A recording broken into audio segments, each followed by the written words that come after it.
तेरी शौकत का उलू क्या जाने, खुसरवा अर्श पे उड़ता है फरेरा तेरा। खुसरवा अर्श पे उड़ता है फरेरा तेरा। वो जो ना थे तो कुछ ना था, वो जो ना हो तो कुछ ना हो। वो जो ना थे तो कुछ ना था, वो जो ना हो तो कुछ ना हो। जान है वो जहान की, जान है तो जहान है। जान है वो जहान की, जान है तो जहान है। और की मोहम्मद से वफ़ा तूने तो हम तेरे हैं। की मोहम्मद से वफ़ा तूने तो हम तेरे हैं। ये जहां चीज़ है क्या लौह कलम तेरे हैं। আলহামদুলিল্লাহ, সমস্ত তারিফ ও প্রশংসা মহান রব্বুল আলামিন ওয়াহদাহু লা শরীকের জন্য, যে আল্লাহ ব্যতীত কেউ ইবাদতের যোগ্য নয়, যে আল্লাহ ব্যতীত কেউ সাজদা পাওয়ার যোগ্য নয়। যে মহান রব্বুল আলামিনের জাত ও সিফাতে কোনো রকমের কোনো শরীক বা অংশীদার নাই, যিনি আমাকে আপনাকে কুল কায়নাতকে সৃষ্টি করেছেন, সেই মহান রব্বুল আলামিনের অগণিতবার অসংখ্যবার শুকরিয়া আদায় করি, যিনি নিজের দয়াতে মেহেরবানিতে তার আখরি নবীর আমাদেরকে উম্মত বানিয়েছেন। তাই সকলে অন্তরের স্থল থেকে আল্লাহ সুবহানাহু তাআলার শুকরিয়া আদায় করি। সকলে পাঠ করুন আলহামদুলিল্লাহ।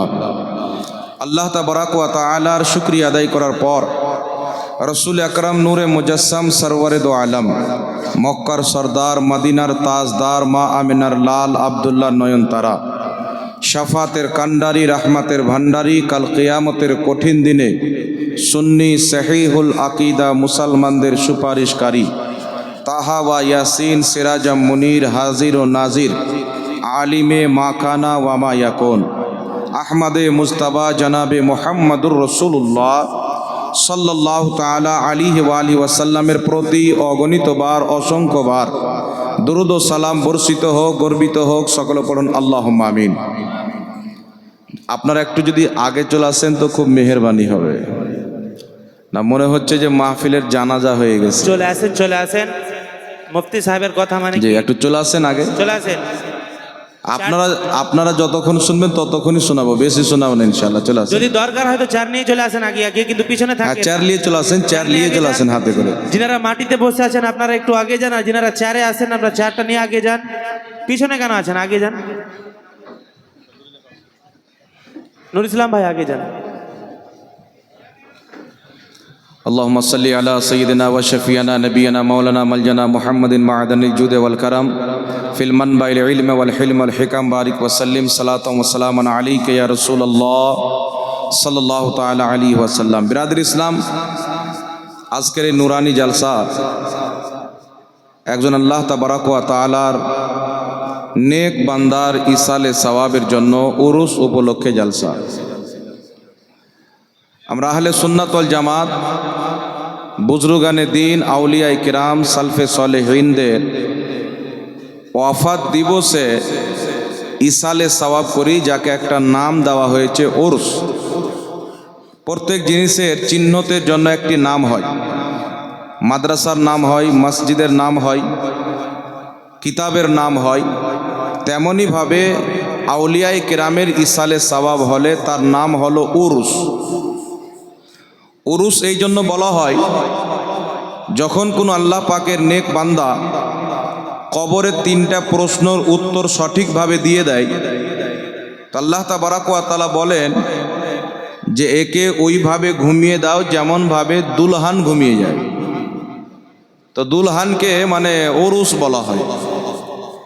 তো যেই দিনে আউলিয়ায়ে কেরাম ইন্তিকাল করেন, সেই দিন তাদেরকে তাদের কবরে দুলহানের মতন ঘুমিয়ে দেওয়া হয়, মানে কোনো চিন্তা, কোনো টেনশন থাকে না।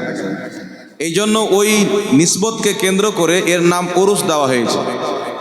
সহিহ বুখারীর মধ্যে একটি হাদিস এসেছেন, নবী পাক সাল্লাল্লাহু তাআলা আলাইহি ওয়াসাল্লাম উহুদের শহীদগণের মাজার জিয়ারত করতে গেলেন। তিনাদের মাজার জিয়ারত করার পর দোয়া করলেন। দোয়া করার পর রাসূল পাক সাল্লাল্লাহু তাআলা আলাইহি ওয়াসাল্লাম মিম্বারে দাঁড়ালেন। যেমন আজকে আমরা মেম্বারে বসে আছি, রসুল পাক মেম্বারে দাঁড়ালেন, সাহাবা একরাম নিচে থাকলেন, যেমন আপনারা বসে আছেন। নবী পাক সাল্লাল্লাহু আলাইহি ওয়াসাল্লাম মাজার জিয়ারত করার পর মেম্বারে দাঁড়িয়ে বক্তব্য রাখলেন, আর সাহাবা একরামকে বললেন, আমি তোমাদের মধ্য থেকে বিদায় নিব, আমি পর্দা করে যাব, কিন্তু আমি তোমাদের প্রতি সাক্ষী থাকব। সাক্ষী অর্থাৎ তোমাদের প্রতি হাজির ও নাজির থাকব। এটা মনে করিও না যে আমার ইন্তিকালের পর তোমাদেরকে দেখতে পাবো না, তোমাদের আমল সম্পর্কে জানবো না, তোমাদের খবর রাখবো না। রসুল পাক সাল্লাল্লাহু আলাইহি ওয়াসাল্লাম তিনাদেরকে একটি কথা বলে এই আকীদা আল্লাহর হাবিব বুখারী শরীফের হাদিসে দিয়ে দিলেন যে আমি নবী মুস্তাফা সাল্লাল্লাহু আলাইহি সাল্লাম আজ যেমন তোমাদেরকে দেখতে পাচ্ছি, কবরে যাওয়ার পরেও তেমন ভাবেই তোমাদেরকে আমি দেখতে পাবো। সুবহানাল্লাহ। নবী পাক সাল্লাল্লাহু আলাইহি ওয়াসাল্লাম বললেন, বুখারী শরীফের হাদিস, ইন্নী ওয়াল্লাহি লা আনজুরু ইলা হাউদিল আন। রসুল পাক সাল্লাল্লাহু আলাইহি ওয়াসাল্লাম বলছেন, নিশ্চয়ই আল্লাহর কসম, আমি মুহাম্মদ সাল্লাল্লাহু আলাইহি ওয়াসাল্লাম এই জমিনে দাঁড়িয়ে 7 আসমানের উপরে জান্নাত, আর ওই জান্নাতে হাউজে কাউসার, আমি আল্লাহর হাবিব সাল্লাল্লাহু আলাইহি সাল্লাম এই জমিনে দাঁড়িয়ে 7 আসমানের উপরের হাউজে কাউসারকে দেখতে পাচ্ছি।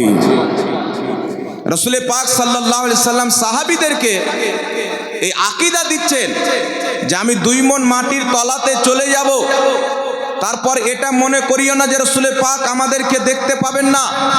আমি এখন জমিনে দাঁড়িয়ে 7 আসমানের উপরের জান্নাতের হাউজে কাউসারকে দেখতে পাচ্ছি, তো আমি নবী মুস্তাফা যদি 7 আসমানকে পার করে জান্নাতের হাউজে কাউসারকে দেখতে পারি, তো আমি মুস্তাফা নিজের রওজা মুবারক থেকে 2 মণ মাটির তলা থেকে তোমাদেরকে তেমনই দেখবো যেমন আজ দেখতে পাচ্ছি। বল সুবহানাল্লাহ। এই জন্য পৃথিবীর মুসলমান আহলে সুন্নাত ওয়াল জামাতের আকীদা ইমাম কাসতালানী রাহমাতুল্লাহ আলাইহি শারহে বুখারী শরীফের শারা ইরশাদুস সারি লিখেছেন। তিনি একটি কিতাব লিখেছেন নবী মুস্তাফার সিরাতের প্রতি মাওয়াহিবুল লাদুনিয়া। এই কিতাবের মধ্যে লিখতেছেন, রাসূল পাক সাল্লাল্লাহু আলাইহি সাল্লামের মওত এবং জিন্দেগির মধ্যে কোনো তফাৎ নাই। যেমন তিনি দুনিয়াতে উম্মতকে দেখতেন, উম্মতের হালাত সম্পর্কে অবগত ছিলেন, ইন্তিকালের পরেও তেমনই আছেন। বিশ্ববিখ্যাত ইমাম ইবনুল হাজ রাহমাতুল্লাহ আলাইহি আল মাদখাল কিতাবের মধ্যে লিখতেছেন, নবীর মওত এবং হায়াতের মধ্যে কোনো তফাৎ নাই। আর ইমাম হাইসামি রাহমাতুল্লাহ আলাইহি মাজমাউজ জাওয়াইদের মধ্যে হাদিস উল্লেখ করে তিনি নিজেই হাদিসটিকে সহিহ বলেছেন। রাসূল পাক সাল্লাল্লাহু আলাইহি ওয়াসাল্লাম বলছেন, আমার বেঁচে থাকা, ইন্তিকাল করা দুটোই তোমাদের জন্য উপকার, কারণ আমার ইন্তিকালের পর তোমাদের আমলগুলি আল্লাহ আমাকে দেখাবেন, আমার নিকটে পেশ করবেন। যদি তোমাদের ভালো আমল দেখি আমি আল্লাহর শুকরিয়া আদায় করব, তোমাদের পাপ যদি দেখি আমি আল্লাহর কাছে তোমাদের হয়ে ক্ষমা চাইব। এই পৃথিবীর মুসলমান, আমার আপনার নবী মুস্তাফা যেই আকীদা দিয়ে গেছেন, যেমন মুস্তাফা দুনিয়াতে উম্মতকে দেখতেন, তার আমল সম্পর্কে অবগত ছিলেন, আজ নিজের রওজা মুবারক থেকে আমার নবী মুস্তাফা তেমনি নিজের উম্মতকে দেখতে পান। এটা স্বয়ং মুহাম্মদ রাসূলুল্লাহর দেওয়া আকীদা। সুবহানাল্লাহ। এজন্য পৃথিবীর মুসলমান যারা নবী হয় তাদের ব্যাপারে মুর্দা শব্দ ব্যবহার করা যাবে না। একটি কথা মনে রাখবেন পৃথিবীর মুসলমান, আল্লাহ তাবারাক ওয়া তাআলা, আমি আপনাকে আকীদার কথা বলতেছি এই জন্য যে বর্তমানে মার্কেটে কিছু জোহলা বেরিয়েছে, পথভ্রষ্ট ফিরকা বেরিয়েছে।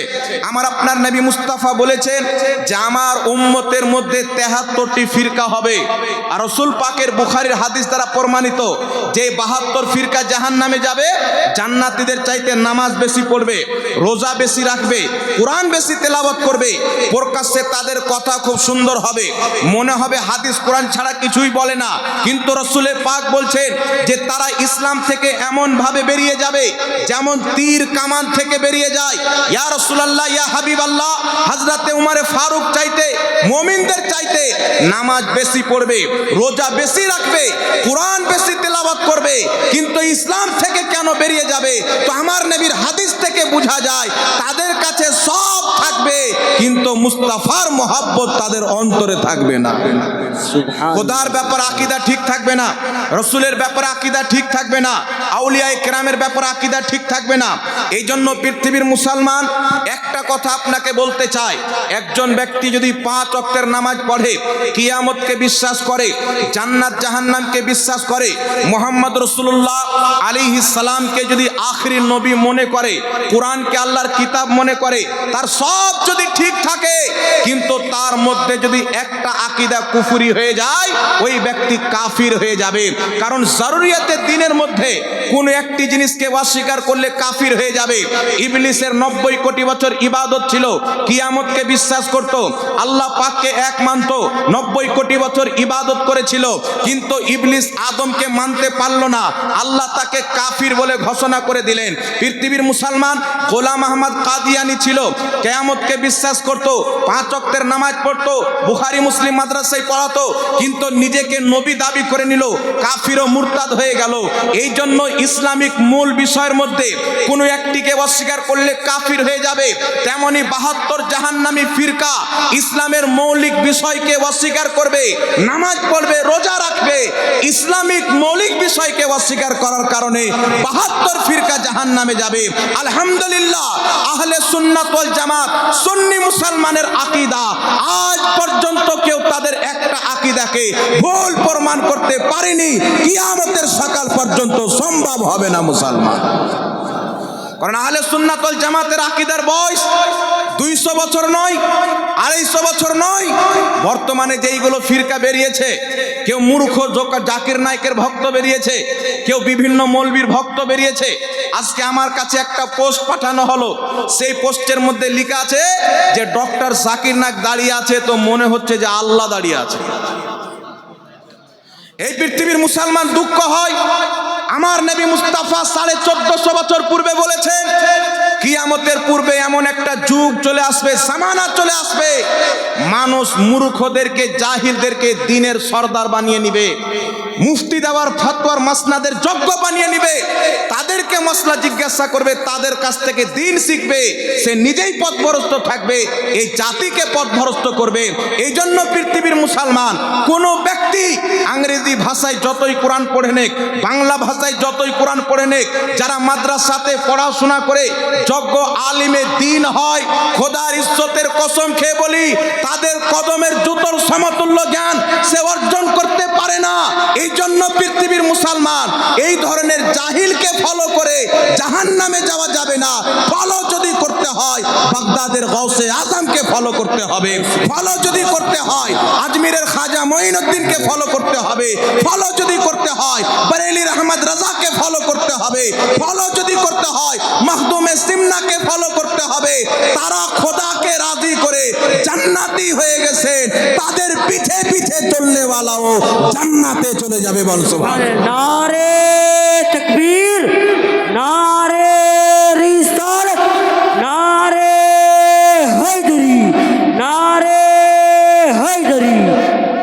এই মুসলমান ভাই, বর্তমান জামানাতে নতুন নতুন নাম দিয়ে লোক বেরিয়েছেন, মানুষকে গুমরা করে, বাংলা শিক্ষিত লোকদেরকে ধরে চটি বই দিয়ে দেয়, এখানে হাত বাঁধতে হবে না, এখানে হাত বাঁধতে হবে, আমিন জোরে বলতে হবে। কিন্তু আপনি যে তার বইটা নিলেন, একটা প্রশ্ন আপনাদেরকে করতে চাই, আল্লাহ আপনাদেরকে জ্ঞানী গুণী বানিয়েছেন। পৃথিবীর মুসলমান যেই দলের আকীদা আল্লাহ মিথ্যা বলতে পারে, ওই দলের মৌলবি কত মিথ্যা বলতে পারে আপনি চিন্তা করেন। যেই দলের আকীদা আল্লাহ মিথ্যা বলতে পারে, সেই দলের মৌলবীর কিতাবে যে সহি লিখেছে এটা আমি কি করে মানতে পারি? সেই দলের মৌলবী কিতাবে চুরি করেনি আমি কি করে মানতে পারি?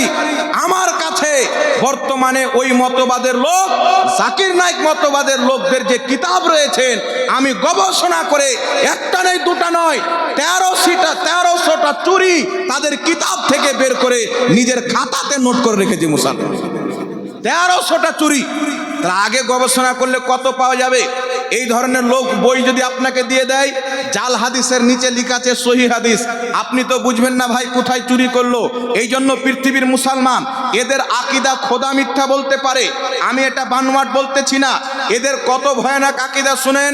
আল্লাহ তাবারাক ওয়া তাআলা কিছু জিনিস রয়েছেন যেটা আল্লাহর জন্য করা হচ্ছে মহল।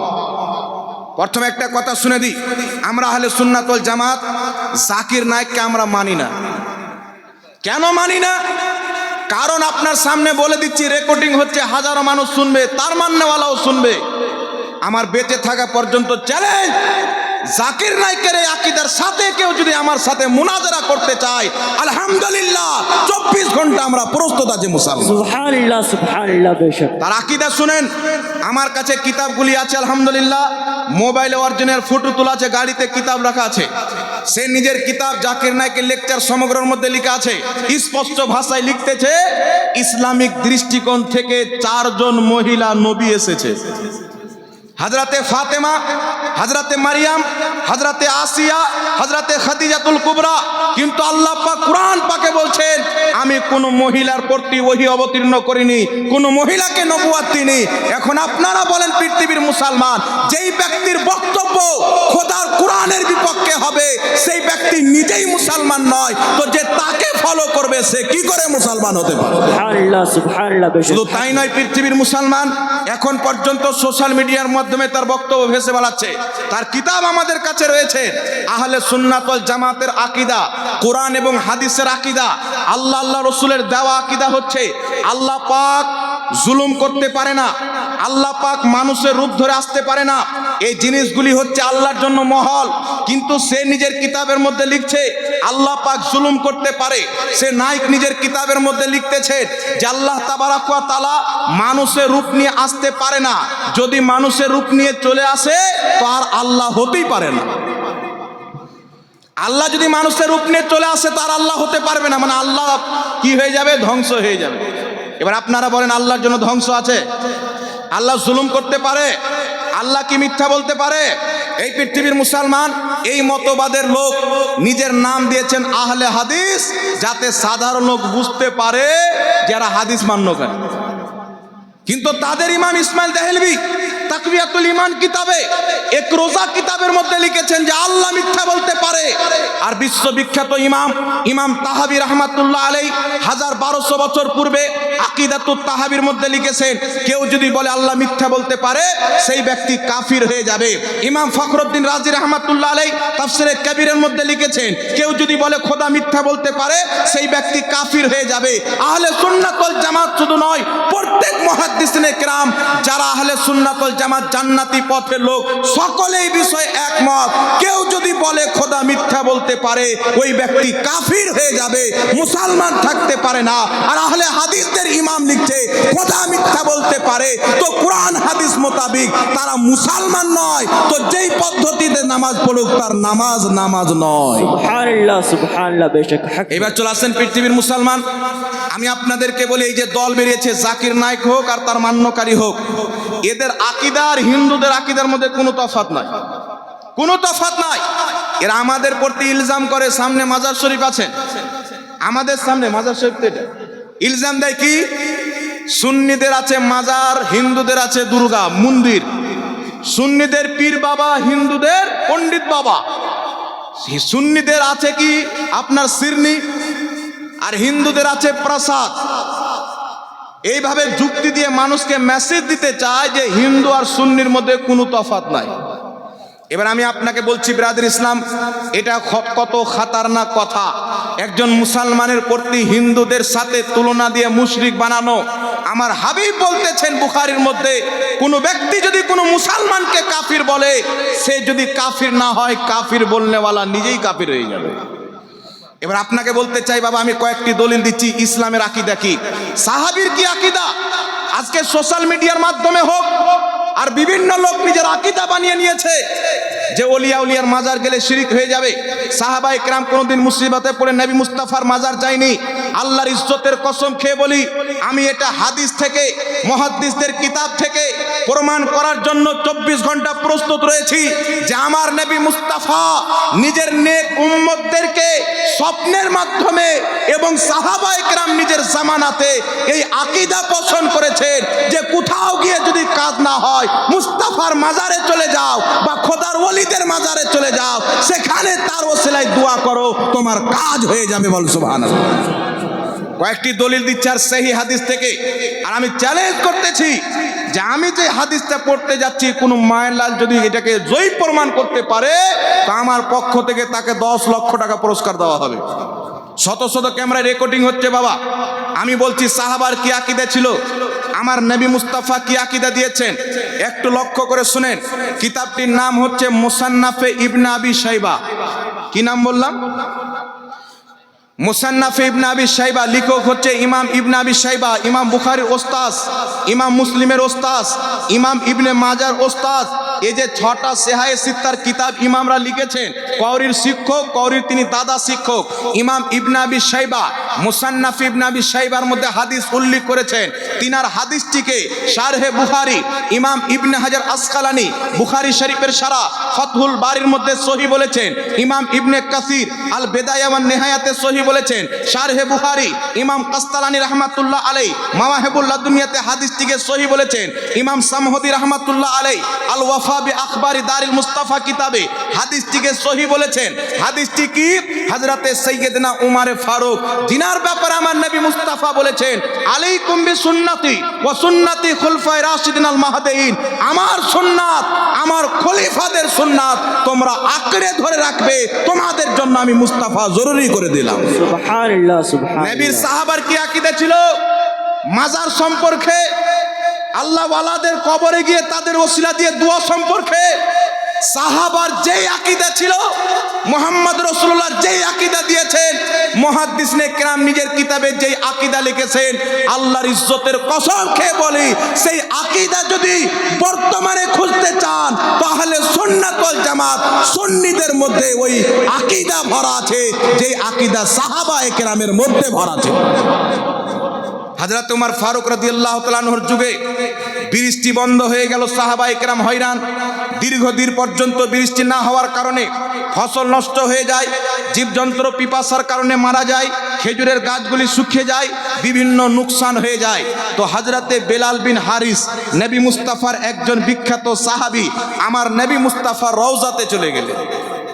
আল্লাহর নবী রওজাতে যাওয়ার পর হযরতে বেলাল বিন হারিস বলছেন, ইয়া রাসূলুল্লাহ, বৃষ্টি বন্ধ হয়ে গেছে, আপনার উম্মত হালাক হচ্ছে, আপনার উম্মত ধ্বংস হয়ে যাচ্ছে, আপনি বৃষ্টির ব্যবস্থা করে দেন।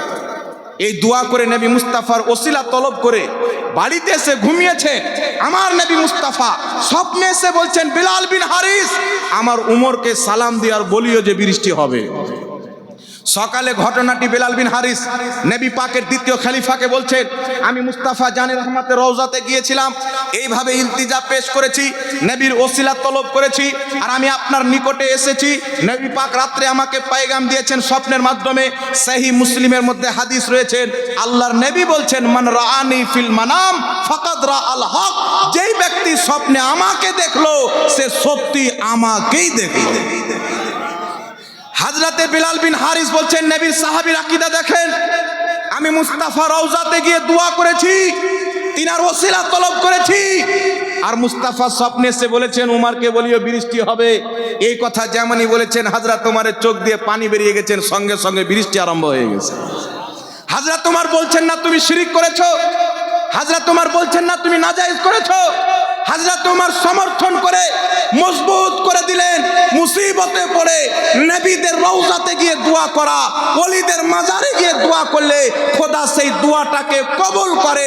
এটা সুন্নিদের বানানো আকীদা নয়, 1450 বছর পূর্বে নবীর সাহাবীর যে আকীদা ছিল, ওই আকীদা আজকে সুন্নিদের মধ্যে ভরা আছে। সুবহানাল্লাহ সুবহানাল্লাহ। এবার চলে আসেন পৃথিবীর মুসলমান বিশ্ববিখ্যাত ইমাম ইবনে হাজার আসকালানি রাহমাতুল্লাহ আলাইহি, জিনাকে কেউ বাদ দিতে পারে না। আহলে হাদিস নামধারী লোক হোক, দেওবন্দি হোক, তবলিগি হোক, নিমরাফজি হোক, আর এখন বর্তমানে নাপাক মাওলাই হোক, সবাই তিনাকে মানে। আসমাউর রেজালের ইমাম, জিনাকে বাদ দিলে কোনটা রাবি সহি কোনটা রাবি জয়ীফ এটা চিহ্নিত করা অসম্ভব হয়ে যাবে। এই ইমাম ইবনে হাজার আসকালানি রাহমাতুল্লাহ আলাইহি নিজের কিতাব তাহজিবুত তাহজিবের মধ্যে লিখতেছেন যে ইমাম হাকিম রাহমাতুল্লাহ আলাইহি, যিনি হাকিম আল মুস্তাদরাক নামে একটি হাদিসের কিতাব লিখেছেন, আল মুস্তাদরাক আলা সহিহাইন, হাদিসের কিতাব লিখনে वाला মুহাদ্দিস ইমাম হাকিম রাহমাতুল্লাহ আলাইহি বলছেন যে নিশাপুরে ইমাম আলী নিশাপুরি রাহমাতুল্লাহ আলাইহি উনি স্বপ্নে দেখছেন উনাকে খারিসের ব্যারাম হয়েছিল। কিসের ব্যারাম? খারিসের ব্যারাম হয়ে গেছেন। ডক্টরকে দেখাচ্ছেন, ঠিক হচ্ছে না, অসুস্থ ব্যক্তি হয়ে গেছেন। উনি বিভিন্ন দাওয়াই খেলেন, ওষুধ খেলেন, ট্রিটমেন্ট করলেন, এলাজ করালেন, উনার খারিসের অসুখ ঠিক হয় না। চিন্তায় চিন্তিত হয়ে রাত্রিতে বিছানায় ঘুমিয়ে আছেন। তিনি বলছেন, রাত্রে মোহাম্মদ রাসূলুল্লাহ আমার স্বপ্নে এসেছেন। আল্লাহর নবী আলাইহিস সালাতু ওয়াস সালাম এসে বলছেন, আজ থেকে কম বেশি 1250 বছর পূর্বে, 1200 বছর পূর্বে ইন্তিকাল করেছেন হযরতে ইয়াহিয়া বিন ইয়াহিয়া, বহুত বড় মুহাদ্দিস, আল্লাহর ওলি। রাসূল পাক এসে বলছেন ইমাম নিশাপুরীকে, তুমি ইয়াহিয়া বিন ইয়াহিয়ার কবরে গিয়ে সাহায্য প্রার্থনা করো, তোমার অসুখ দূর হয়ে যাবে। হযরতে নিশাপুরী রাহমাতুল্লাহ আলাইহি সকাল হয়েছে, ফজরের নামাজ আদায় করে সঙ্গে সঙ্গে হযরতে ইয়াহিয়া বিন ইয়াহিয়া রাদিয়াল্লাহু তাআলা আনহুর মাজারে গিয়েছেন। তিনি বলছেন, সেখানে গিয়ে তার ওসিলা দিয়ে খোদার কাছে দোয়া করলাম, সঙ্গে সঙ্গে আমার খারিজ ঠিক হয়ে গেল। পৃথিবীর মুসলমান ইমাম নিশাপুরী, হাকিম নিশাপুরী বয়ান করছেন, ইমাম আলী নিশাপুরী তিনার সঙ্গে ঘটনা ঘটছেন। ইমাম ইবনে হাজার আসকালানি ঘটনাটি নিজের কিতাবে লিখছেন। মুস্তাফা স্বপ্নে এসে ওলির মাজারে গিয়ে দোয়া করতে বলছেন। এখান থেকে কি বোঝা যায় যে ওলি আউলিয়ার মাজারে দোয়া কবুল হয়, তাদের ওসিলা ধরা যায়। এটা আজকের আকীদা নয়, এটা মুহাম্মদ রাসূলুল্লাহর দেওয়া আকীদা। সুবহানাল্লাহ। এটাই ছিল মুহাদ্দিসদের আকীদা। কিন্তু পৃথিবীতে কোনো লামাযহাবী, কোনো জোকার নায়কের ভক্ত, যে জোকার নায়ক কোরআন পাকের প্রতি মিথ্যাচার করতেছে, যে আল্লাহর কোরআনে রয়েছে 25টি আয়াত ওসিলা হারাম, একটাও আয়াত নয়। সে বলছে আল্লাহ কোরআন পাকে 25টি আয়াত নাজিল করেছেন, ওসিলা হারাম। আজ পর্যন্ত ভিডিও আছে, কিয়ামতের সকাল পর্যন্ত একটা আয়াত দেখাতে পারে না। আর আমি শুধু আপনাদের সামনে নয়, আসামে প্রোগ্রামে গিয়েছিলাম, আমার নাম শুনে ওয়াহাবিরা 200-250 মৌলবি জমা করেছে, চতুর সাইডে আমাকে ঘিরে বসেছে। আমি সেখানে লামাযহাবীদের মাদ্রাসার ফিল্ডে জালসা হচ্ছিল, আমি চ্যালেঞ্জ করেছিলাম যে আমি বাংলার মাটি থেকে এসেছি, এখানে তাদের মাদ্রাসা আছে, নবী এবং ওলিদের ওসিলা দিয়ে তাদের মাজারে দোয়া করাকে যদি কোনো লামাযহাবী শিরক তো দূরের কথা নিষেধ যদি প্রমাণ করতে পারে, আমি জুতোর গলা মালাই দিয়ে যাব। আর আলহামদুলিল্লাহ ইমাম আহমদ রাজার ফাইজ ও কারামে আমি প্রমাণ করব এটা সুন্নিদের বানানো আকীদা নয়, এটা মুস্তাফার দেওয়া আকীদা, সাহাবায়ে কেরামের দেওয়া আকীদা। মুসলমান নারে তাকবীর, নারে রিসালাত, নারে হায়দারি, নারে হায়দারি, নারে হায়দারি। আজ পর্যন্ত যদি ফেস টু ফেস আসতে ভয় লাগে তো অনলাইনের মাধ্যমে বসিয়ে দেন, আউলিয়া ইকরামের মাজারে তাদের ওসিলা দিয়ে দোয়া করা, নবী মুস্তাফার ওসিলা নিয়ে সাহায্য চাওয়াকে যদি কেউ নিষেধ প্রমাণ করতে পারে, আমি উঁচু কণ্ঠে চ্যালেঞ্জ করে গেলাম, তাকে আমার পক্ষ থেকে 10 লক্ষ টাকা পুরস্কার দেওয়া হবে। কিন্তু আমাকে এটা ইয়াকিন রয়েছে, না খঞ্জর উঠেগা না তলোয়ার তুমসে, ये बाजू मेरे आजमाए हुए। 200 বছর ধরে আজ পর্যন্ত আমাদেরকে কোথাও হারাতে পারিনি, কারণ আমাদের আকীদা চাপাবাজি করে তৈরি করা হয়নি। এটা আমরা প্রমাণ করব। 1847-এর পূর্বে যেই মতবাদ জাকির নায়েক পোষণ করেছে, খোদার ইজ্জতের কসম খেয়ে বলি, 1847-এর পূর্বে এই মতবাদের যদি কোনো লোক দেখাতে পারে, আমি তার গোলামি করতে প্রস্তুত আছি। 1847-এর পূর্বে এই পৃথিবীর মানচিত্রে আহলে হাদিসের কোনো মসজিদ ছিল না, কোনো মাদ্রাসা ছিল না, কোনো দেওবন্দি ছিল না, কোনো আহলে হাদিস ছিল না, কোনো তবলিগি ছিল না। কিন্তু খোদার ইজ্জতের কসম খেয়ে বলি, জিজ্ঞাসা করেন সুন্নি জামাত ছিল কি ছিল না, গস পাকের মান্যকারী যে আজকে রয়েছে তাদের আকীদার লোক ছিল কি ছিল না। আল্লাহর ইজ্জতের কসম খেয়ে বলি, আজ থেকে 900 বছর পূর্বে খাজা মঈনুদ্দিন চিশতির যে আকীদা ছিল, সুন্নি জামাতের সেই আকীদা রয়েছে। গৌসে বাগদাদের যে আকীদা ছিল, সুন্নি জামাতের সেই আকীদা রয়েছে। আর আজ থেকে 1400 বছর পূর্বে ইমামে আজম আবু হানিফার যে আকীদা ছিল, সুন্নি জামাতের সেই আকীদা আছে। মুসলমান সুবহানাল্লাহ, সুবহানাল্লাহ। আমাদের আকীদা 100 বছর পূর্বের নয়, 200 বছর পূর্বের নয়, 300 বছর পূর্বের নয় যে পানিতে ভাসিয়ে পাঠিয়ে দিবে। কিন্তু আমি চ্যালেঞ্জ করে বলতেছি, আহলে হাদিস নাম কোথায় থেকে আসলো? এটা আমার নবীর দেওয়া নাম নয়, কোনো সাহাবীর দেওয়া নাম নয়, ইমামদের দেওয়া নাম নয়। যারা এই নামটা পোষণ করে বলে যে আমরা সহি হাদিস মান্যকারী তাদের ঘর থেকে আয়না দেখাতে চাই। কিতাবটির নাম হলো সিরাতে সানাইয়া। আহলে হাদিসদের ইমাম এই কিতাবের মধ্যে লিখেছে যে আহলে হাদিস নাম ভারতবর্ষের মাটিতে ইংরেজদের যখন হুকুমত ছিল, পাঞ্জাবি গভর্নরের কাছে গিয়ে আমরা ওয়াহাবি নাম চেঞ্জ করে আহলে হাদিস নাম ইংরেজদের কাছ থেকে নিয়েছি। তাদের একটা কিতাব নয়, আমার কাছে 4টা কিতাব আছে, তারা 4টি কিতাবের মধ্যে লিখেছে। ফাতাওয়া সানাইয়ার মধ্যে, সিরাতে সানাইয়ার মধ্যে, তারিখে উলমায়ে আহলে হাদিসের মধ্যে 4টি কিতাবের মধ্যে লিখেছে আহলে হাদিস নাম ইংরেজদের কাছ থেকে তারা ধার করে নিয়েছে। এখন আপনারা বলেন বাবা, যাদের নাম ইংরেজ দিয়েছে তাদের দল জান্নাতি কি করে হতে পারে? যাদের নাম ইংরেজ দিয়েছে জান্নাতি কি করে হতে পারে? আর তারা যদি মুসলমান হতো, আজ থেকে 500 বছর পূর্বে তাদের কোনো মাদ্রাসা হতো কি হতো না? 1000 বছর পূর্বে হতো কি হতো না?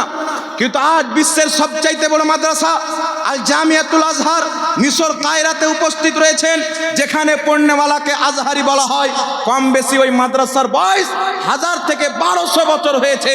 ওই মাদ্রাসার আজ পর্যন্ত ওটাই আকীদা যেটা আহলে সুন্নাত ওয়াল জামাতের আকীদা মুসলমান।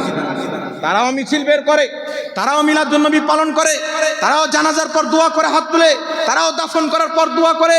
কিন্তু এই নতুন নতুন ইংরেজদের টাকা খানেওয়ালা, ইংরেজদের ফান্ডিং খানেওয়ালা, আর এটা আমি শুধু জাবানে বলছি না, যদি কোনো আহলে হাদিস চায়, তার যদি আরমান থাকে যে আমরা ইংরেজদের টাকা খেয়েছি, দালালি করেছি, প্রমাণ করেন, আমি তাদের ঘরের কিতাব থেকে প্রমাণ করব যে তারা ইংরেজদের দালাল ছিল মুসলমান। তারা ফতোয়া দিয়েছে ইংরেজদের বিপক্ষে জিহাদ করা হারাম। তারা ফতোয়া দিয়েছে ইংরেজদের হুকুমত মুসলমানদের জন্য আল্লাহর রহমত। এটা ইংরেজদের দালালি নতই কি? এইদিকে আহলে সুন্নাত ওয়াল জামাতের আল্লামা ফজলুল হক খায়রাবাদী কালো পানির সাজা জেলে বন্দী ছিলেন, এইদিকে কিফায়াতুল্লাহ রহমাতুল্লাহ আলাইহি ফাঁসির তাখতাতে ঝুলতেছিলেন। আর তারা ইংরেজদের কাছ থেকে টাকা নিয়ে তাকওয়াতুল ঈমান কিতাব বন্টন করে মুসলমান সমাজে আগুন লাগাচ্ছিল। এই জন্য পৃথিবীর মুসলমান আপনাকে বলতে চাই, আমার রাসূল বলেছেন বুখারীর হাদিসে, কোনো ব্যক্তি যদি আমার নামে মিথ্যাচার করে সে নিজের ঠিকানা জাহান্নাম বানিয়ে নিল। নবীর নামে মিথ্যাচার করলে ঠিকানা যদি জাহান্নাম হয়, যেই ব্যক্তি খোদার নামে মিথ্যাচার করবে সে জান্নাতে যাবে না জাহান্নামে যাবে? কথা বলেন তো। জাকির নাইক বলছে কোরআন পাকে 25টি আয়াত আছে ওসিলা হারাম। আজ পর্যন্ত একটা আয়াত দেখাতে পারেনি। আমাদের আহলে সুন্নাত ওয়াল জামাতের একজন যোগ্য আলিম হাফিজ এহসান কাদরি শ্রীলঙ্কাতে তাকে ধরেছিল যে আপনি 25টা আয়াত বলেছেন, প্লিজ একটা আয়াত দেন। বলেছিল আপনাকে ইমেলে পাঠিয়ে দিব। কত বছর চলে গেল, ইমেলও বুড়া হয়ে গেল, আর জিমেলেরও বয়স শেষ হয়ে গেল, আজ পর্যন্ত দিতে পারলো না। এই নায়ক বলেছেন নিজের বক্তব্যের মধ্যে যে নাভির নিচে হাত বানা হাদিসটি জয়ীফ আর বুকের উপরে হাত বানার হাদিসটি সহি। কিন্তু আমি 3 বছর থেকে চ্যালেঞ্জ করেছি, কেউ যদি বুকের উপরে হাত বাঁধার একটা সহি হাদিস দেখাইতে পারে যে আল্লাহর নবী বুকে হাত বেঁধেছেন, তাকে 10 লক্ষ টাকার পুরস্কার 3 বছর পূর্বে দিয়েছি, আমার বেঁচে থাকা পর্যন্ত আছে মুসলমান। এবার আপনি চিন্তা করেন, যদি সহি হাদিস থাকতো এরা কি 10 লাখ টাকা লিত না বাবা? আরে কথা বলেন না, এরা লিত না। কিন্তু আজ পর্যন্ত ক্ষমতা হয়নি, আর কিয়ামতের সকাল পর্যন্ত হবে না। আমরা বাটপারি করে কথা বলতে শিখিনি, আমরা কোরআন হাদিস পড়ে তারপর কথা বলছি মুসলমান। এইবার চলে আসেন পৃথিবীর মুসলমান। হযরত উমর ফারুকের যুগে বেলাল বিন হারিস, কোথাও দোয়া কবুল হচ্ছে না, নবী রওজাতে গিয়ে আরজি পেশ করলেন, দোয়া কবুল হয়ে গেল।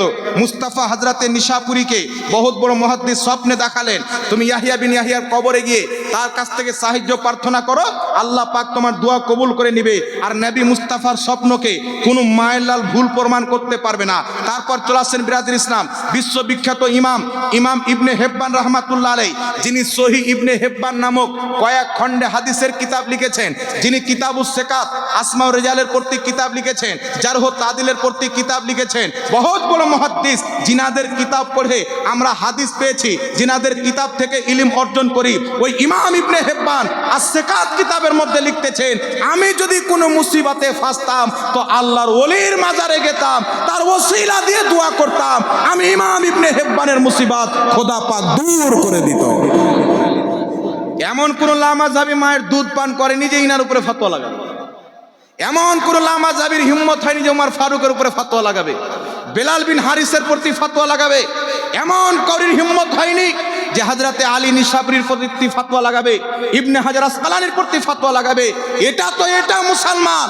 ইমাম বুখারী রাহমাতুল্লাহ আলাইহির ব্যাপারে হযরতে ইমাম যাহাবী রাহমাতুল্লাহ আলাইহি সিয়ার ও আলামিন নুবালা কিতাবের মধ্যে লিখতেছেন যে ইমাম বুখারীর যেখানে মাজার আছেন সেই এলাকাতে দীর্ঘদিন পর্যন্ত বৃষ্টি হয় না।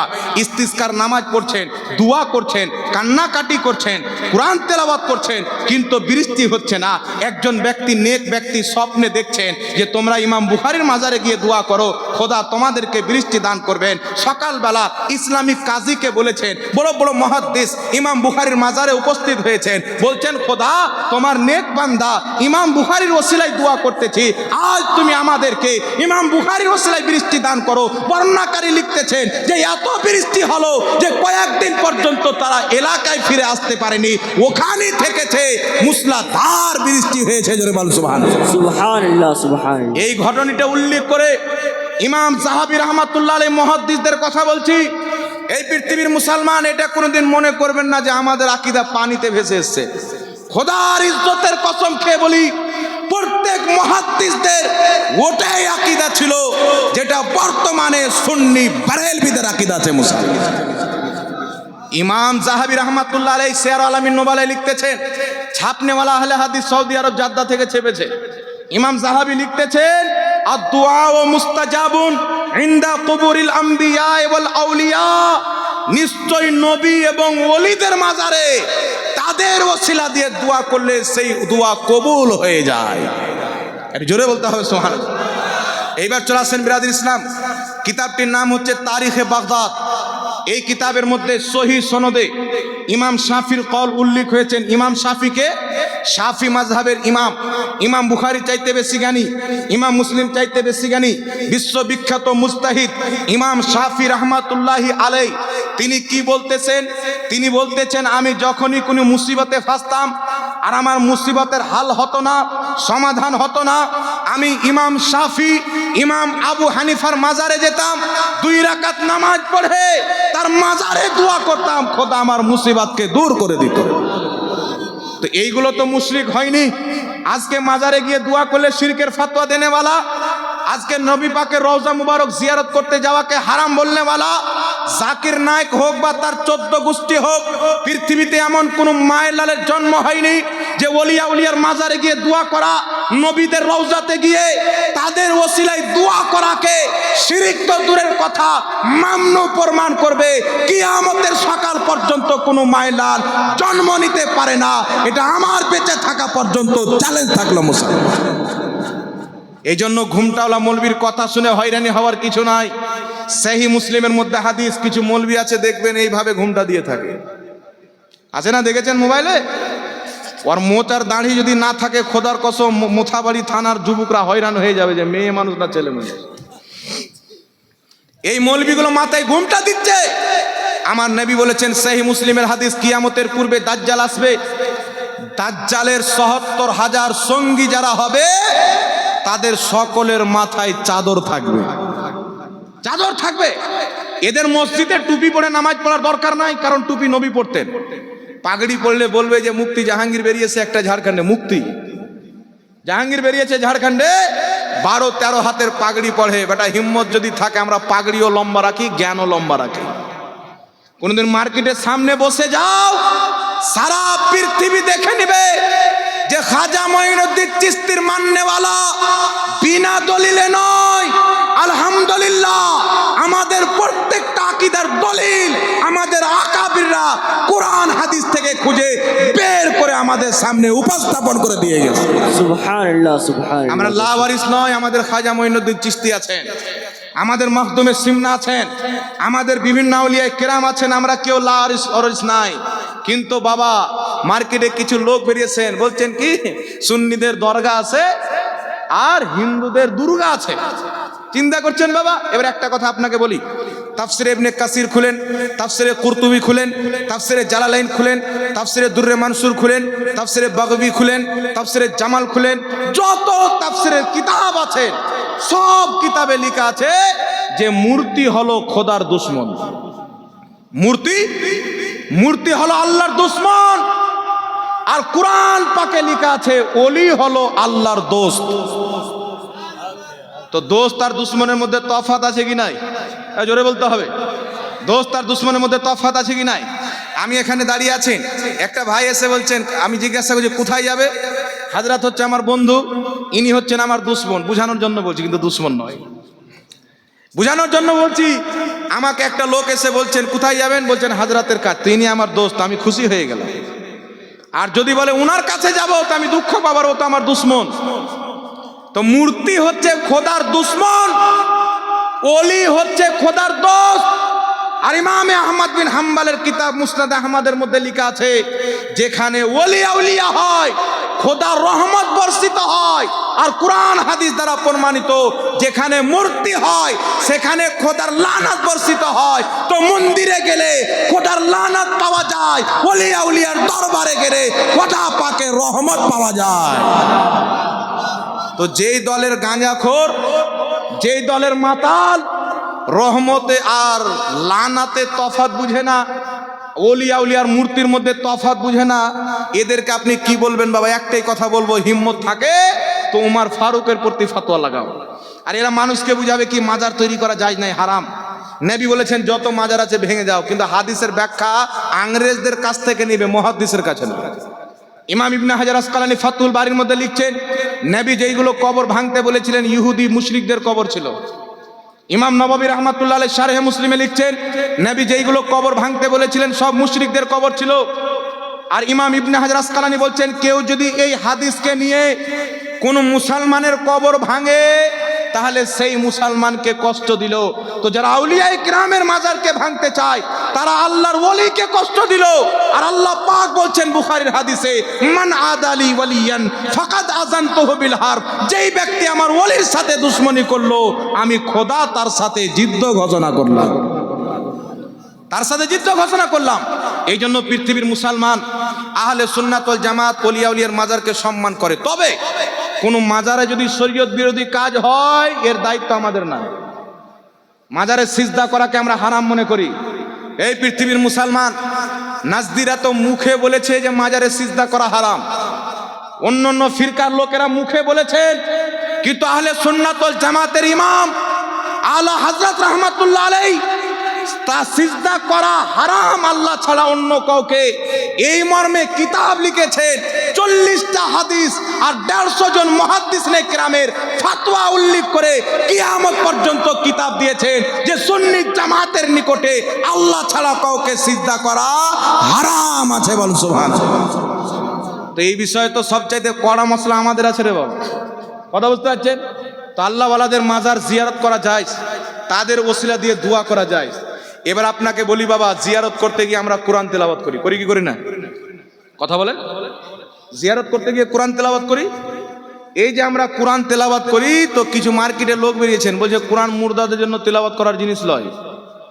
কোরআন তো জিন্দা ব্যক্তির জন্য, মুর্দার জন্য নয়। তো এটা তো কোনো মানুষের কোরআন নয়, এটা আল্লাহর কালাম। এ জিন্দা ব্যক্তিকেও ফায়দা দেয়, মৃত ব্যক্তিকেও ফায়দা দেয়। আর জোরে হবে না সুবহানাল্লাহ? এরা বলতে চাচ্ছে তাবিজ ঝুলালে শিরক হয়ে যাবে, মৃত ব্যক্তির পাশে কোরআন তেলাওয়াত করলে হারাম হয়ে যাবে। কিন্তু পৃথিবীর মুসলমান জাকির নাইকের বড় আব্বা, যার নাম হলো ইবনে তাইমিয়া, সমস্ত ওয়াহাবি মতের শাইখুল ইসলাম, তাদের মাথার তাজ। তারা চোখ বন্ধ করে অন্ধভাবে তাকে বিশ্বাস করে। আমার এই মোবাইলে ভিডিও আছে, সৌদি আরবের একজন ওয়াহাবি নজদি মোল্লা বলছে যে মুহাম্মদ রাসূলুল্লাহ সাল্লাল্লাহু আলাইহি ওয়াসাল্লাম ভুল করেছেন, কিন্তু ইবনে তাইমিয়ার কোনো ভুল হয়নি। আমাদের নবীর ভুল হয়েছে, ইবনে তাইমিয়ার ভুল হয়নি। তাহলে তাকে কত মানে চিন্তা করে, নবীর চাইতেও বড় মানে চিন্তা করছেন। এই ইবনে তাইমিয়ার ছাত্র ইমাম ইবনে কাসির আল বেদায়া ওয়ান নেহার মধ্যে লিখতেছেন, যখন ইবনে তাইমিয়া মারা গেল তো ইবনে তাইমিয়ার গলাতে একটা ধাগা লটকা ছিল। চিন্তা করেন বাবা, এরা আমাদেরকে বলে তাবিজ ঝোলা শিরিক। এটা খ্রিস্টানদের ধর্মে তাবিজ ঝুলানো শিরিক, ইসলাম ধর্মে কোরআন হাদিসের তাবিজ ঝুলানো সাহাবায়ে কেরামের সুন্নাত। একটু জোরে বলেন না সুবহানাল্লাহ। এবার এদেরকে দেখেন, এদের আব্বা হুজুর মারা গেছেন ইবনে তাইমিয়া। ইবনে কাসির তার ছাত্র লিখতেছেন, তার গলাতে একটা ধাগা ছিল। ওই ধাগাটা কেন পড়েছিল? ইবনে তাইমিয়ার মাথায় খুব উকুন হয়েছিল, তো ওই ধাগাটা গলাতে দিয়েছিল উকুন মারার জন্য। এই ধাগাটাকে খুলে ওই জামানাতে ডাক হয়েছিল। এখন কোনো ব্যক্তি পীর সাহেবের ফু দেওয়া পানি নাই, তার কাছে দোয়া তাবিজ নেয়, তারা শিরিক বলে ফাতোয়া দেয়। কিন্তু তাদের ফাতোয়াতে তাদের আব্বা যে মুশরিক প্রমাণ হয়ে গেছে এটার মানে খবর নাই। ইবনে তাইমিয়ার গলা থেকে ধাগাকে খুলে আহলে হাদিসদেরকে হাজির করে কি করা হচ্ছে? ডাক করা হচ্ছে। কি ডাক করা হচ্ছে? তার ভক্তদেরকে ডেকে এক দিরহাম, 2 দিরহাম, 15 দিরহাম। ইবনে তাইমিয়ার গলার সুতা জাকির নায়কের দলের লোক 50 দিরহামে কিনেছিল। ওই জামানার 50 দিরহাম এই জামানার কত লক্ষ টাকা হবে একটা ধাগা। কেন? ইবনে তাইমিয়া গলাতে ঝুলিয়েছে, ওই ধাগার বরকত বেড়ে গেছে মনে করে 50 দিরহামে ধাগা কিনে নিল। তো এই পৃথিবীর মুসলমান যেই কবরে আল্লাহর ওলি চলে যায়, ওই কবরটা জান্নাতের বাগান হয়ে যায়। ওখানে যে দোয়া করে খোদা তার দোয়াকে কবুল করে নেয়। একটা কথা মনে পড়ে গেল কোরআন পাকের, হযরতে জাকারিয়া আলাইহিস সালাম, উনি বয়োজ্যেষ্ঠ হয়ে গেছিলেন, বুজুর্গ ব্যক্তি, আল্লাহর নবী। ওনার বাচ্চা কাচ্চা আর হবে না। একজন মহিলার তো একটা পিরিয়ডের সময় থাকে, ওনার স্ত্রীর ওটাও বন্ধ হয়ে গেছিল, তার বাচ্চা কাচ্চা হবে না। তো হযরতে জাকারিয়া আলাইহিস সালাম যাচ্ছেন মসজিদ আকসার যে জায়গাটাতে হযরতে মারিয়াম ঈসা আলাইহিস সালামের মা জিক্র ইবাদত করতেন।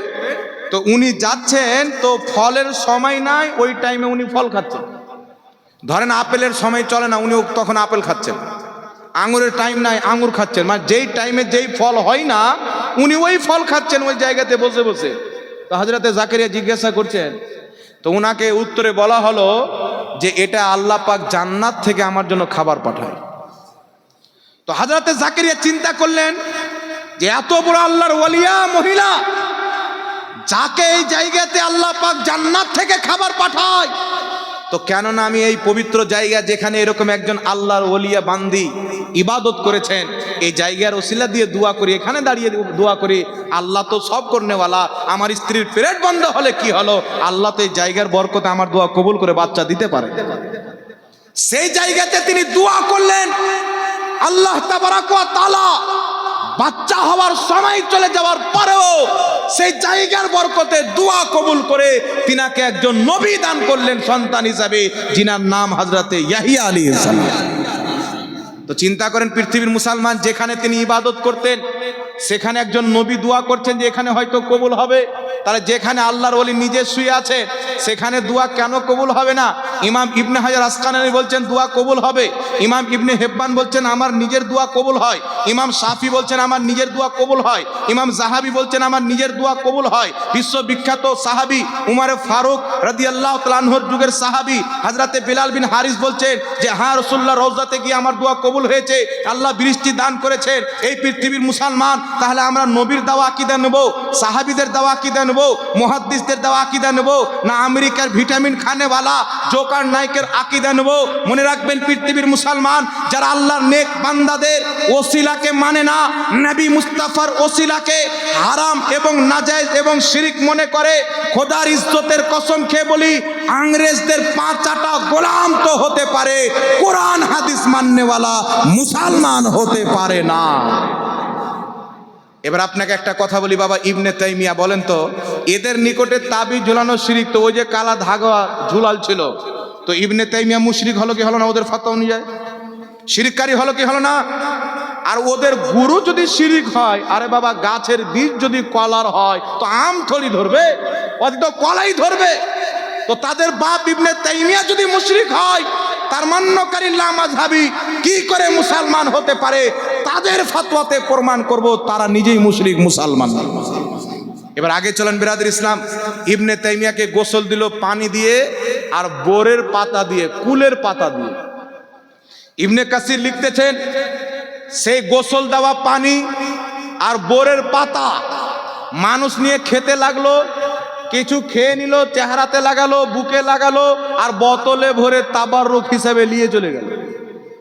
চিন্তা করছেন ওলিয়া উলিয়ার মাজারের শিরনিকে মন্দিরের প্রসাদের সাথে তুলনা দিচ্ছে, আর এইদিকে তার বাপের আগা পাছা সব ধোয়া পানি বরকত হিসাবে বোতলে ভরে নিয়ে যাচ্ছে। এটা ওদের ঈমান। চিন্তা করছেন বাবা? আর গোসল করলে কোন কোন জায়গায় ধুইতে হয় এটা তো আর খুলে বলতে হবে না। তো আমাদের তাদের কিসমতের মধ্যে তফাৎ আছে, যে আমাদের কিসমতে আউলিয়া ইকরামের দরবারের সিরনি আছে, আর তাদের কিসমতে ইবনে তাইমিয়ার জাকার ধোয়া পানি আছে। তাহলে কাদের কিসমতটা ভালো হলো বাবা? এই জোরে বলেন না, কাদের কিসমত ভালো হলো?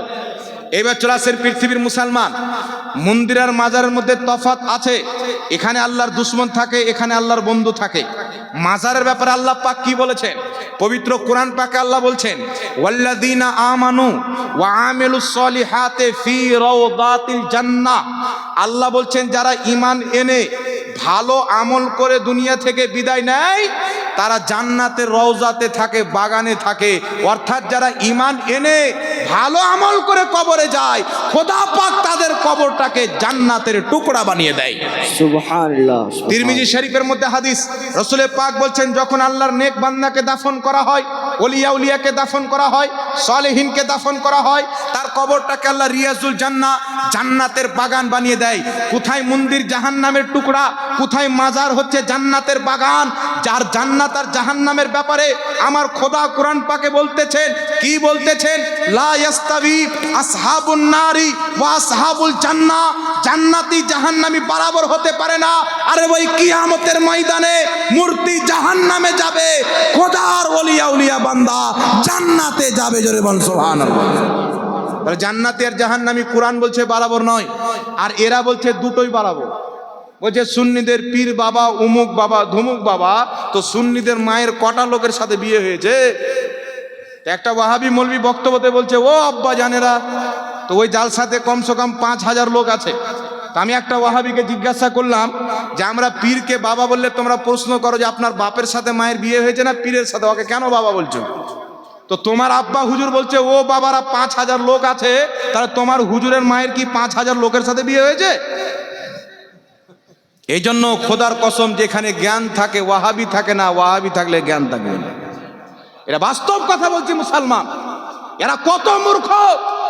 আমি এক জায়গায় বক্তব্য দিয়েছি যে আল্লাহর হাবিবকে ভাই বলা যাবে না, আর বড় ভাইয়ের সমতুল্য বলা তো হারাম আছে, কখনো কুফরিও হয়ে যাবে। কেউ যদি মনে করে নবীর সম্মান বড় ভাইয়ের সমতুল্য আছে, বেশি নাই, স্পষ্ট কাফির হয়ে যাবে। তো আমার এগেনস্টে কিছু ফুচকা মৌলবি বেরিয়েছে, ওর বাড়ির মা বাপ ওকে চিনে কিনা যেটা আমার বেটা আল্লাহ জানে। ও ভিডিও বানাচ্ছে কি যে জাহাঙ্গীর সাহেব বলেছেন নবীকে ভাই বলা যাবে না, আমি কোরআন থেকে দলিল দিচ্ছি। আল্লাহ কোরআনে বলেছেন প্রত্যেক মুমিন ভাই, নবী হাদিসে বলেছেন প্রত্যেক মুমিন ভাই। নবী বলছেন উমার তুমি তোমার দোয়াতে তোমার ভাইকে ভুলিও না। তো এইগুলো হাদিস থেকে বোঝা যায় প্রত্যেক মুমিন ভাই। তো নবীও মুমিন, আমরাও মুমিন। তো মুমিন মুমিন ভাই কোরআন হাদিস বলছে, তো নবী আমাদের ভাই হলো। আমাকে একটা আহলে হাদিস এই ভিডিও পাঠালো, আমি হোয়াটসঅ্যাপে লিখে পাঠালাম, ভাই তুমি মুমিন না কাফির? বলছে মুমিন। তোমার বাপ মুমিন না কাফির? বলছে তাও মুমিন। তো তোমার বাপকে কেন ভাই বলো না? না কি বলেন? এদের বক্তব্য শুনে কিছু লোক বলে কথা তো ঠিকই বে, কোরআনে আল্লাহ বলছে মুমিন মুমিন ভাই, তো নবীও মুমিন আমরাও মুমিন, তো নবী বড় ভাই আমরা ছোট ভাই। তো মানুষ বলে কথা তো ঠিক, নবী তো মুমিন ছিলেন। আরে পাগলা, নবী শুধু মুমিন ছিল না, আমরা শুধু মুমিন, আর নবী হচ্ছে সারাপা ईमान। अल्लाह की सरताबा कदम शान है ये, इंसान ही इंसान वो इंसान है ये। कुरान तो ईमान बताता है इन्हें, पर ईमान ये कहता है मेरी जान है ये। আমরা শুধু ঈমানদার, মুস্তাফা হচ্ছে ঈমানের জান। যদি মুস্তাফাকে না মানা হয়, কিয়ামতের সকাল পর্যন্ত লা ইলাহা ইল্লাল্লাহ বলতে বলতে তোমার আত্মা বেরিয়ে যাবে। মুহাম্মদ রাসূলুল্লাহ না বললে তুমি মুসলমান হতে পারো না। আরে মিলাচ্ছেন নবীর সাথে যে নবী আমাদের ভাই হলো। বাংলাদেশে একটা মৌলবি আছে, নাম বলে দিচ্ছে আহমদুল্লাহ। যদি তো পবিত্র মহফিলের নাপাক লোকের নাম নিতে হয় না, তো চিন্তা করলাম কোরআন পাকে তো আবু লাহাবের নাম আছে, তো এক একবার নেওয়া যাবে, অসুবিধা নেই। এই লোকটা মিষ্টি মিষ্টি ভাষায় কথা বলে, বাংলা পড়ালেখা মাদ্রাসায় পড়েনি, বাংলা বই পড়ে বক্তব্য দেয়। এ বক্তব্যের মধ্যে বলছে কি, একজন প্রশ্ন করেছেন যে মা ফাতেমা বলা যাবে কিনা। তো এই লোকটা বলছেন যে কোরআন পাকে বলেছেন নবীগণের স্ত্রীকে মুমিনদের মা। তো আমরা মুমিন, তো নবীর স্ত্রীগণ আমাদের মা। হযরতে ফাতেমার মা হলো হযরতে খাদিজা, তো হযরতে খাদিজা আমাদের মা, আর হযরতে খাদিজার বেটি হযরতে ফাতেমা, তো মায়ের বেটি বোন হবে, মা কি করে হবে? যুক্তি কোথায় থেকে ঘোরালো দেখছেন বাবা? মনে হচ্ছে ওর পেটে ধারণী মা। এমন করে বলছে। তো এই যে যুক্তিটা দিল, তো ওর যুক্তিতে আমি তাকে উল্টা পাল্টা জবাব দিতে চাই, পাল্টা জবাব, যে প্রত্যেক মুমিন ভাই, নবীগণের স্ত্রী মুমিনদের মা, তাই তিনার মেয়েকে বোন বলতে হবে, মা বলা যাবে না। তাহলে আমি তাদেরকে জিজ্ঞাসা করতে চাই যে প্রত্যেক মুমিন ভাই, তো ওই মৌলবীর বাপও মুমিন, ও মুমিন, তাহলে তার বাপ কুরআন হাদিস অনুযায়ী যেই তাবিল, যেই ব্যাখ্যা তারা করে, ওই ব্যাখ্যাতে বাপ বেটা ভাই হলো। তাহলে বাপের স্ত্রী বাপ যখন ভাই হলো, তো মাকে আর মা বলতে হবে না ভাবি বলতে হবে? তাহলে ওর যুক্তি অনুযায়ী মাকে আর মা বলতে হবে না ভাই বলতে হবে? তারা কোন কোম্পানির গাঁজা খায় চিন্তা করেন, ভারতে নয় আমেরিকা থেকে স্পেশাল ভাবে আছে। বুঝতে পারছেন বাবা? কত বড় জাহিল, এত বড় বড় জাহিল। একজন মৌলবি বেরিয়েছে বর্তমানের দিকে পোল্ট্রি মুরগি, দেখেছেন? ওর 7 গোষ্ঠী পর্যন্ত আমার নাম শুনলে লা হাওলা ওয়ালা কুওয়াতা পড়তে বাধ্য হয়ে যায়। ওর পাতলা পায়খানা বেরিয়ে যায় আমার নাম নিলে। এই লোকটা বলছে কি যে এক প্লেটে যদি মাজারে পড়া মুরগার মাংস থাকে, আর এক প্লেটে যদি শুয়ারের মাংস থাকে, তো শুয়ারের মাংসটা খাওয়া যাবে, মুরগাটা খাওয়া যাবে না।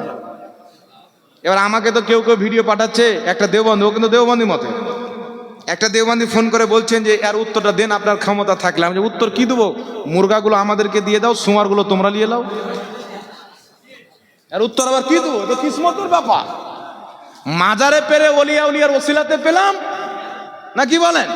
তাদের ওসিলাতে মুরগা পেলাম, আর তোমাদের কিসমত এত ফুটা যে শুয়ারের মাংসকে ভালোবাসো। তো চিন্তা করি না, ডোমচা আমাদেরকে বলে দেবো পার্সাল করে বর্ধমানে সাউকাত জোলহার বাড়ি স্পেশাল করে শুয়ারের মাংস পাঠাবো।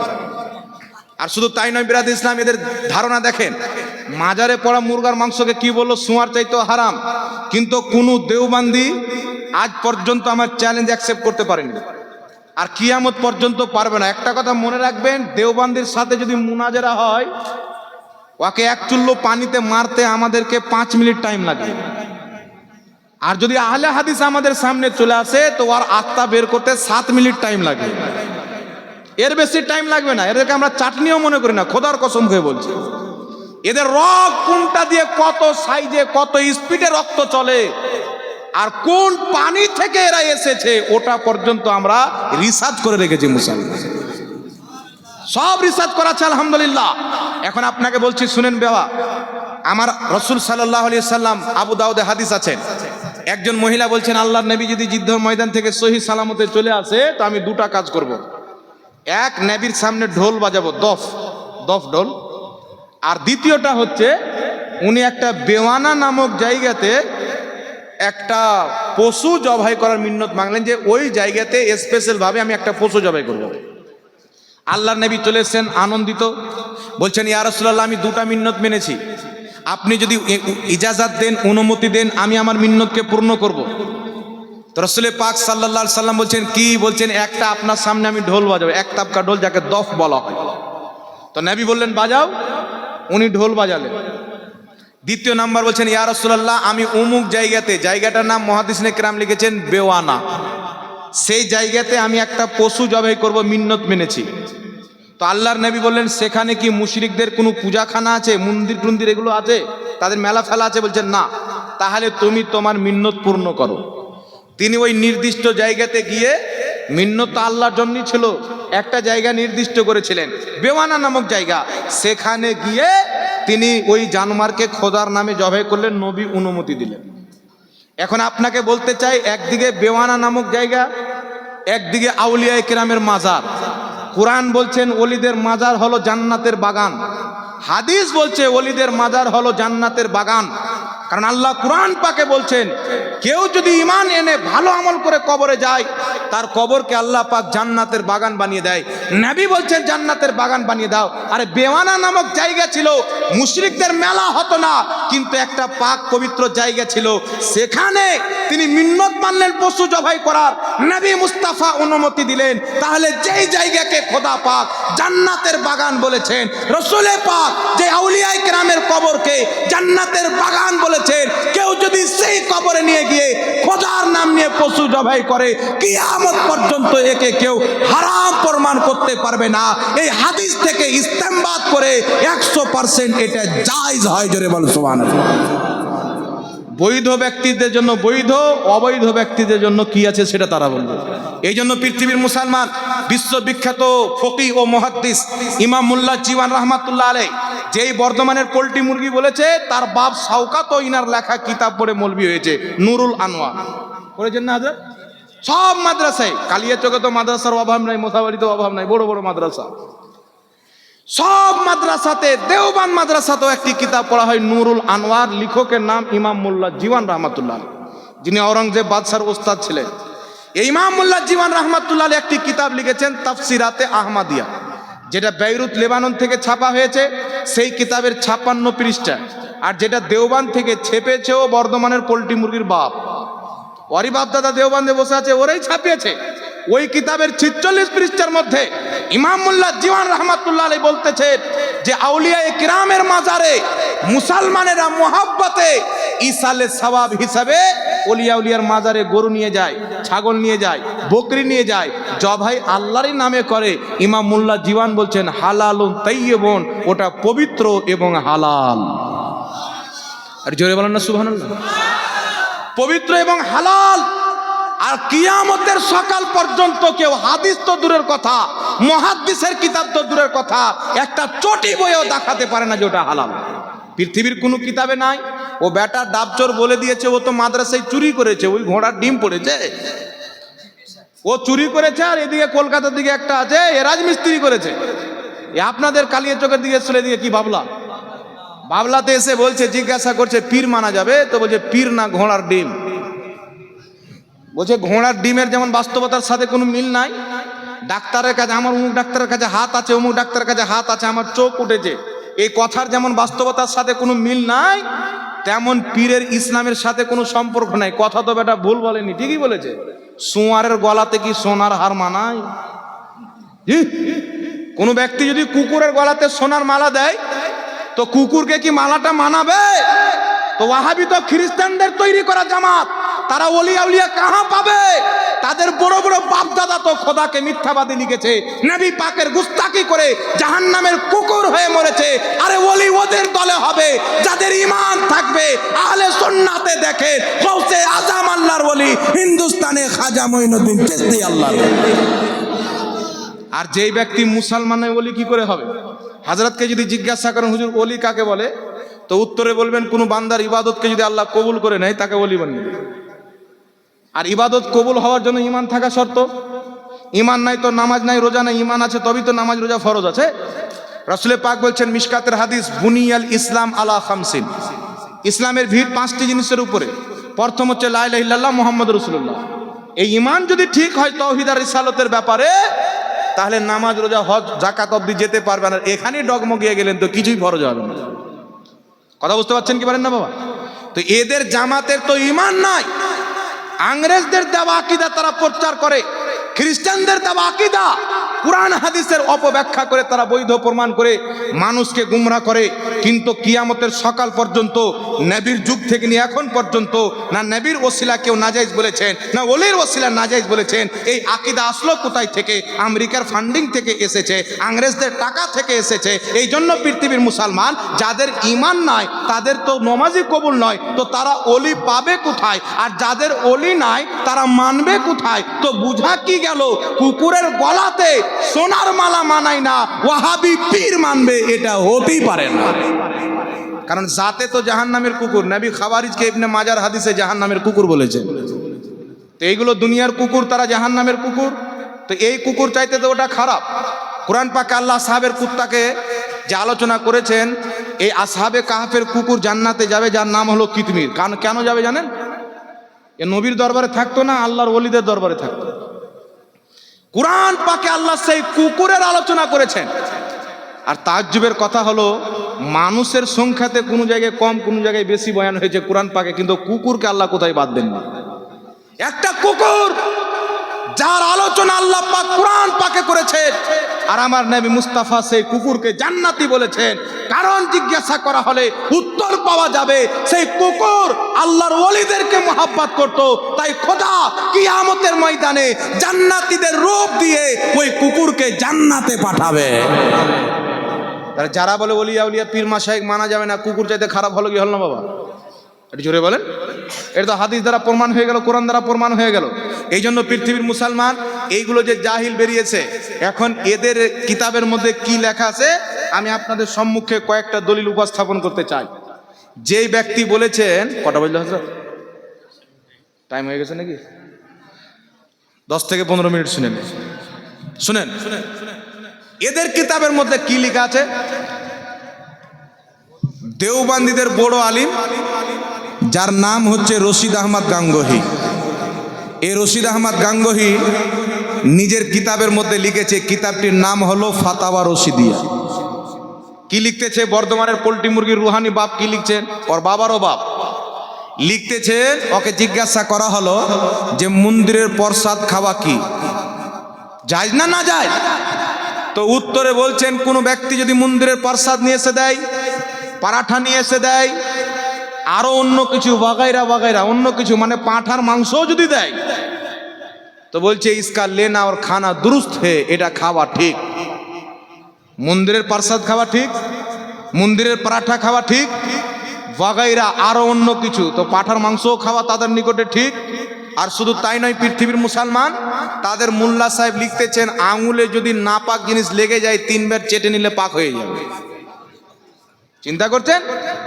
আর আহলে হাদিসদের কথা কি বলবো, কলকাতার গাধা। এদের কিতাবের মধ্যে লেখা আছে, কিতাবটির নাম হলো নুজুলুল আবরার। এদের শেখ ওয়াহিদুজ্জামা লিখেছে। এদের কিতাব হচ্ছে বদরুল আহিল্লা। এই কিতাব নবাব সিদ্দিক হাসান খা ভোপালি লিখেছে, জাকির নাইকেরও ইমাম। এই সিদ্দিক হাসান খা ভোপালি কি লিখতেছেন? কুতিয়া, গাধি, খিনজির এদের দুধ হলো পাক। সোয়ারনির দুধ পাক, কুকুরনির দুধ পাক। রেকর্ডিং হচ্ছে বাবা, বলে পালিয়ে যাবে, উপায় নাই, ছড়াবে। আর বাড়িতে কিতাব রেখে এসেছি, তারপরে বক্তব্য দিচ্ছি। যেই দিন বলবে মিথ্যা বলেছে, কিতাব খোলা হবে ইনশাআল্লাহ। বুঝছেন? কুত্তার দুধ পাক, সোয়ারনির দুধ পাক, আপনার খিঞ্জিরের দুধ পাক। আর শুধু তাই নয়, এরা লিখেছে যে কুকুরের জুঠা এবং সুয়ারের জুঠাও পাক।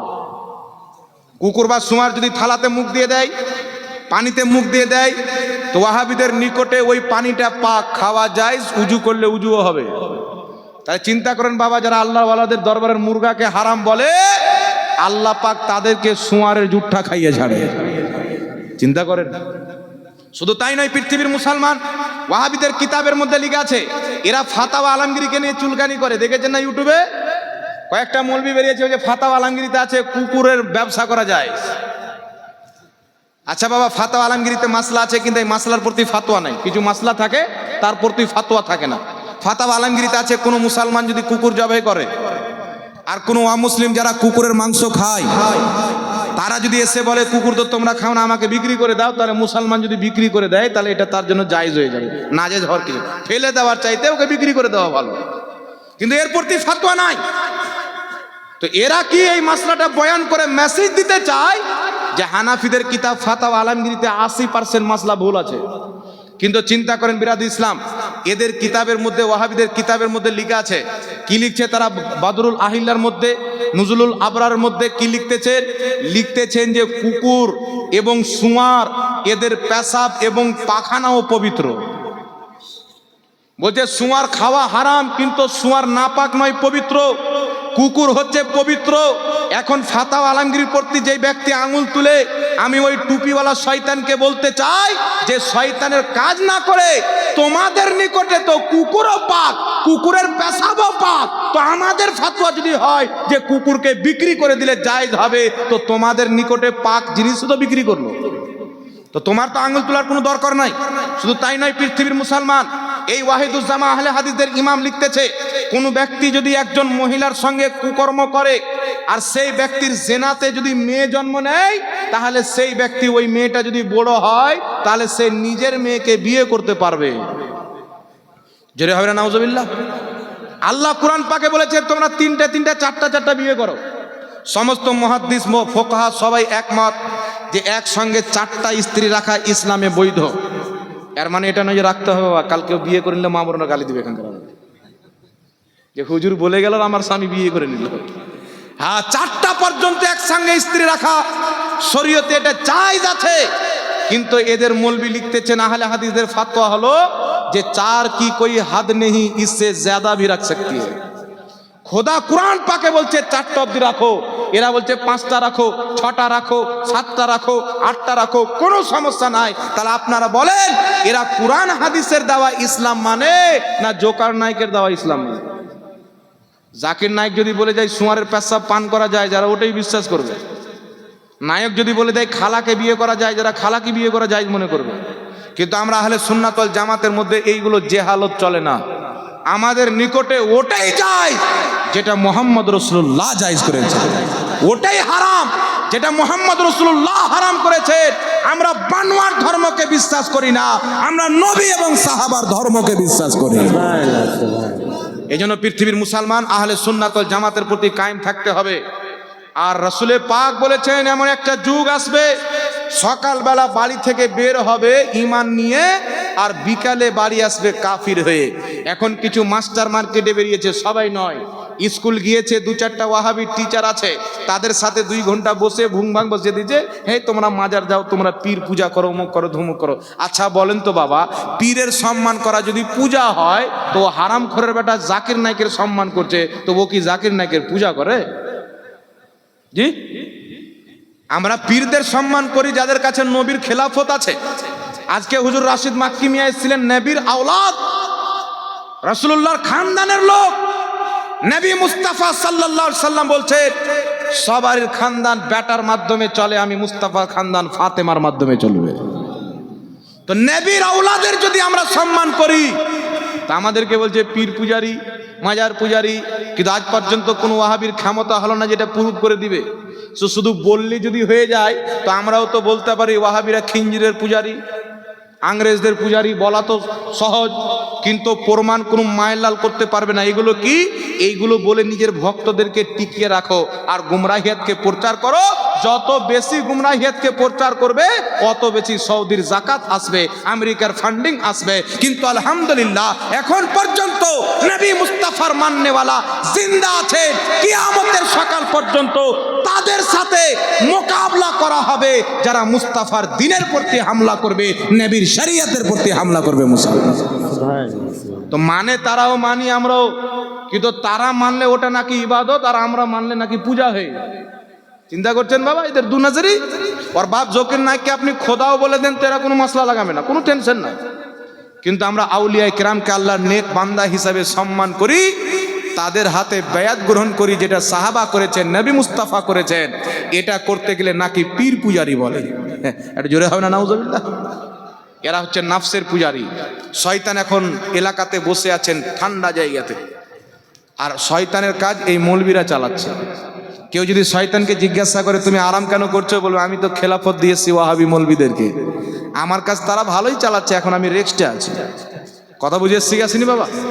এই জন্য আল্লাহ পাক আহলে সুন্নাত ওয়াল জামাতের প্রতি আমাদেরকে কায়েম রাখুক। সকলে পড়ুন আল্লাহুম্মা আমিন। একবার দুরূদ পড়েন, আমি একটা মাসলা বলে নিজের বক্তব্যকে শেষ করে দেব।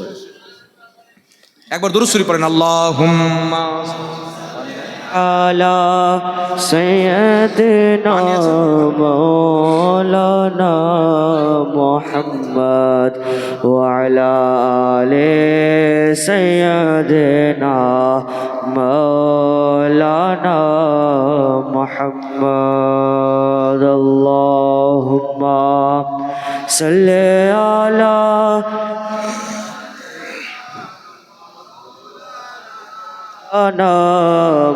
ওয়ালা আলি সাইয়্যিদিনা মাওলানা মুহাম্মদ সাল্লাল্লাহু আলাইহি সাল্লাম। একটি কথা বলি দি বাবা, আমাদের সাথে হিন্দুদের কোনো তুলনা হয় না, তবে জাকির নায়কের ভক্তদের হিন্দুদের সাথে খুব সুন্দর মিল আছে আকীদার ব্যাপারে, ওটা আমি বয়ান করছি।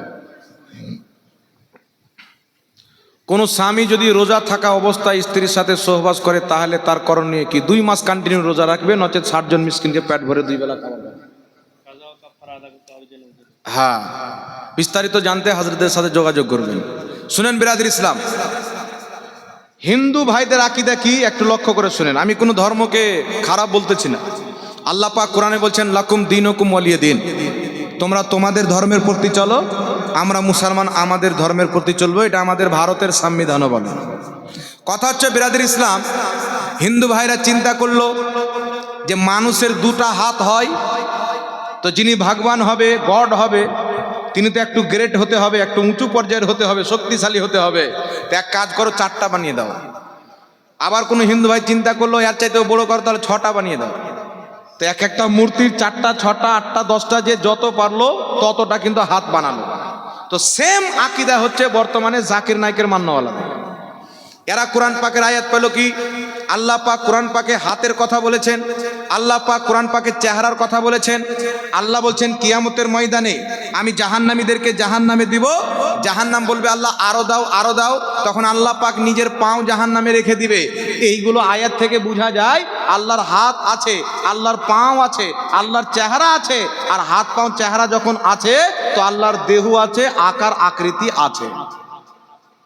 নাউজুবিল্লাহ হবে না? দলিল দিল কোরআন থেকে। যদি আকার না থাকে হাত কোথায় থেকে আসলো? আকার আকৃতি না থাকলে পাও কোথায় থেকে আসলো?